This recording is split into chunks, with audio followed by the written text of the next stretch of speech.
Bienvenidos a una nueva inmersión profunda. Hoy nos vamos a entrar en un capítulo particularmente fascinante del libro Anarquía, Estado y Utopía, de Robert Nozick. Ajá. El capítulo 10, Un marco para la utopía. En estas páginas, Nozick explora un concepto que realmente me intriga, ¿no? Y es posible que una constitución libertaria, con su énfasis en la libertad individual en un estado mínimo, realmente allane el camino hacia una utopía. Esa es la pregunta central que Nozick aborda en esta sección del libro. Y su respuesta, como cabría esperar de un pensador libertario, no se basa en la idea de una única utopía diseñada desde arriba. Ajá. Nozick propone algo diferente. Un marco que permite la coexistencia de múltiples comunidades utópicas, Ujú. cada una con sus propios principios y valores. Esa idea de múltiples utopías coexistiendo me parece realmente interesante. Podríamos decir que Nozick está proponiendo una especie de como mercado de utopías, Sí. donde cada individuo puede elegir la que mejor se adapte a sus preferencias. Exactamente. Y para explicar cómo funcionaría este mercado de utopías, Nozick introduce dos modelos de creación utópica. Ajá. Los llama mecanismos de diseño y mecanismos de filtración. Mecanismos de diseño y mecanismos de filtración. Sí. Me recuerdan a esos filtros de café, Ajá. donde algunos dejan pasar más grumos que otros. Sí. Podríamos profundizar un poco en estos dos mecanismos, cómo funcionan. Claro. El modelo de diseño es el enfoque tradicional, donde un grupo de personas, imaginemos por un momento un grupo de cavernícolas bien intencionados, intentan planificar y construir una sociedad utópica desde cero. Es un enfoque de arriba hacia abajo que busca imponer un diseño preconcebido a la realidad social. Ya. Es como intentar diseñar la sociedad perfecta con un plano, como si fuera un edificio o una máquina. ¿Y qué es el modelo de filtración? ¿Cómo funciona ese? La filtración es un proceso más orgánico. En lugar de diseñar una utopía desde arriba, este modelo permite que diversas comunidades surjan espontáneamente como resultado de las elecciones y acciones individuales. Es un proceso de experimentación constante donde las comunidades exitosas prosperan y las que no funcionan se disuelven o se adaptan. Suena como un proceso evolutivo, casi como una selección natural aplicada a las comunidades. Exacto. Nozick utiliza la analogía de un filtro para describir este proceso.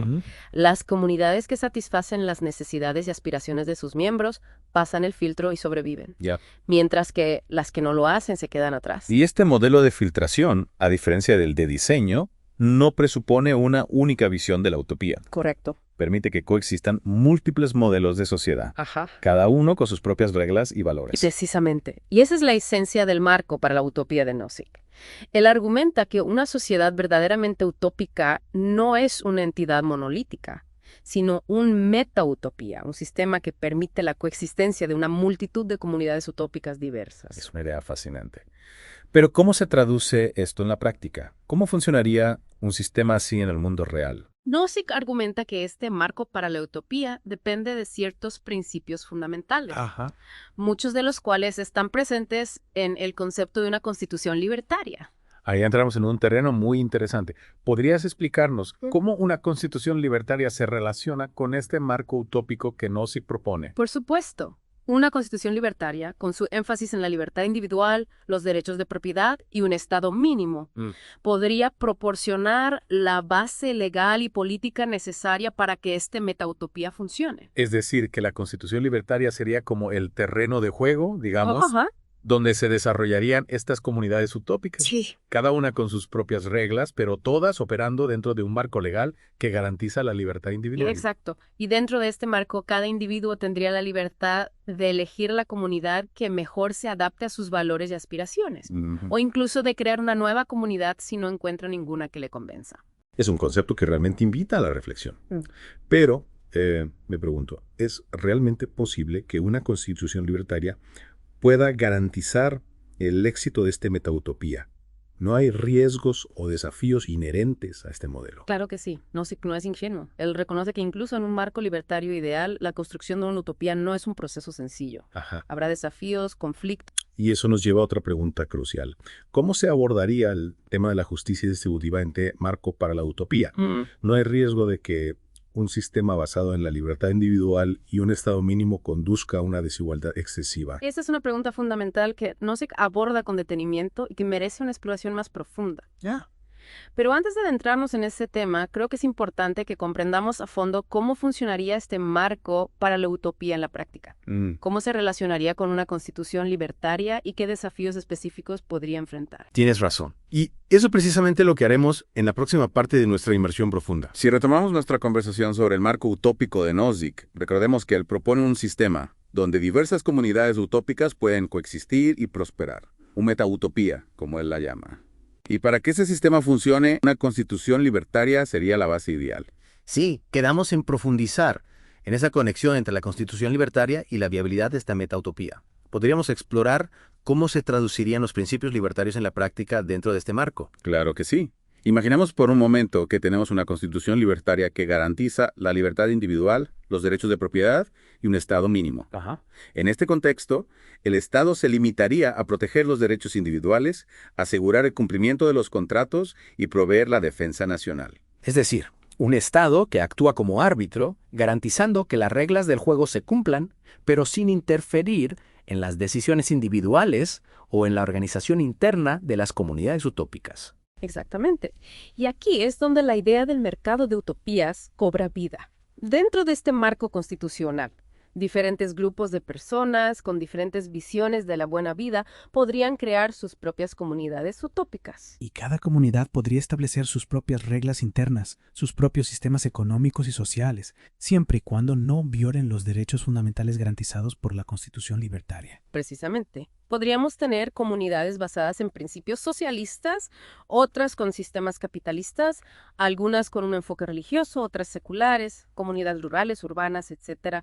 La diversidad sería la norma. Es una idea fascinante, pero también me genera algunas preguntas. Por ejemplo, ¿cómo se gestionarían las relaciones entre estas comunidades? ¿Y cómo se resolverían los conflictos que inevitablemente surgirían? Nozick argumenta que el principio fundamental para la resolución de conflictos en este marco sería la no agresión.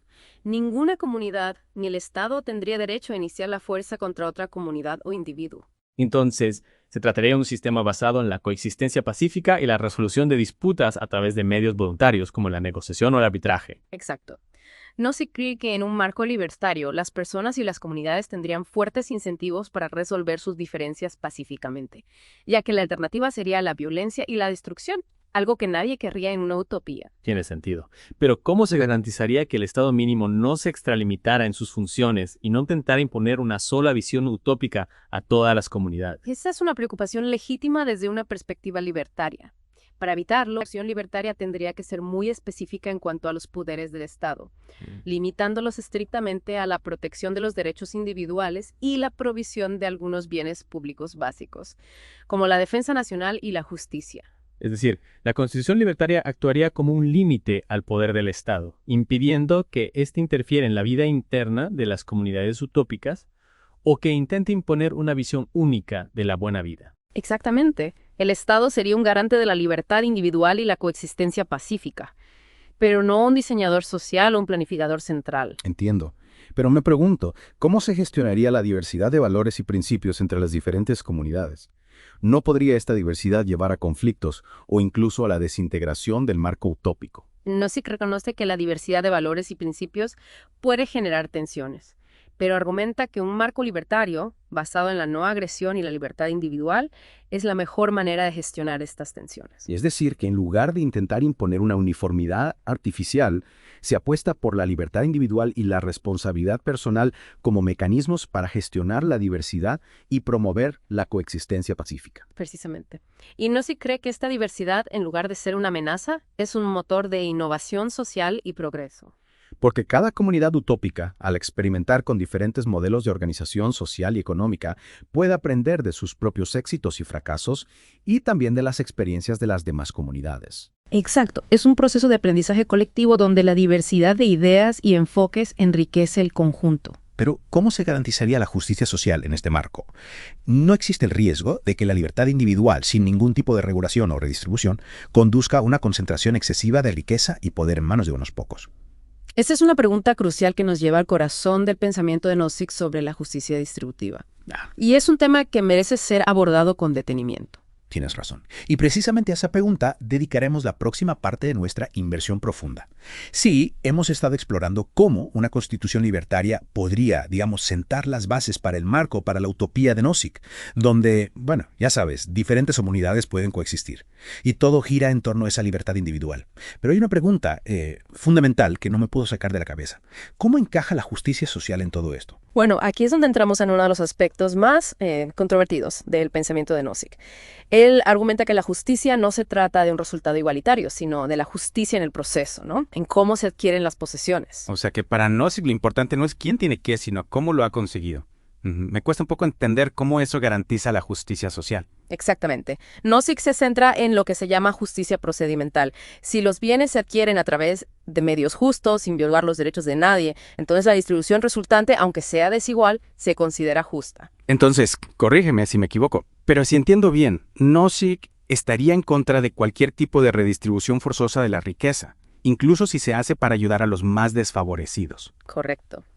Nozick argumenta que la redistribución forzosa de la riqueza es una violación de los derechos de propiedad, ¿no? Es una forma de coerción. Él cree que la caridad privada, la ayuda mutua, son alternativas más justas y eficaces para abordar la pobreza y la desigualdad. Entiendo el argumento, pero no puedo evitar pensar en todas esas personas que, bueno, por diferentes circunstancias, no pueden competir en un mercado libre, o que nacen en situaciones de desventaja. No hay un papel para el Estado en la protección de los más vulnerables. Nozick no descarta la posibilidad de que existan mecanismos de ayuda para los más necesitados, pero insiste en que estos mecanismos deben basarse en la voluntariedad, no en la coerción. Él confía en la capacidad de las personas para actuar con compasión y solidaridad. Es una visión, sin duda, que genera mucho debate. Nozick nos desafía a repensar nuestra concepción de la justicia social. Pone el énfasis en la libertad individual y la responsabilidad personal. Exacto. Y aunque sus ideas pueden parecer radicales para algunos, nos obligan a considerar alternativas a los modelos tradicionales de redistribución de la riqueza, ¿no? Basados en la intervención estatal. Sin duda, Nozick nos presenta una visión desafiante, provocativa de la utopía. Una visión que no está exenta de controversias. Ciertamente. Su marco para la utopía nos invita a imaginar un mundo donde la libertad individual es el valor supremo y donde la justicia social se define por la justicia del proceso, no por la igualdad del resultado. Hemos recorrido un largo camino en esta inmersión profunda, explorando todas las complejidades del marco para la utopía de Nozick, desde la idea de un mercado de utopías hasta su concepción de la justicia distributiva. Nozick nos invita a cuestionar nuestras suposiciones y a considerar nuevas formas de pensar sobre la sociedad y la utopía. Y aunque no todos estemos de acuerdo con sus ideas, creo que podemos coincidir en que Nozick nos deja con una serie de preguntas y reflexiones valiosas. Sin duda nos ha dado mucho en qué pensar. ¿Qué tipo de utopía crearíamos si tuviéramos la oportunidad? ¿Qué principios la guiarían? ¿Cómo equilibraríamos la libertad individual con la justicia social? Son preguntas que cada uno de nosotros debe responder por sí mismo. Lo importante es que Nozick nos anima a pensar críticamente, ¿no? A imaginar posibilidades, a buscar soluciones creativas para los desafíos que enfrentamos como sociedad. Y con esa invitación a la reflexión, damos por concluida nuestra inmersión profunda en el marco para la utopía de Robert Nozick. Esperamos que esta exploración les haya resultado tan estimulante como a nosotros. Hasta la próxima.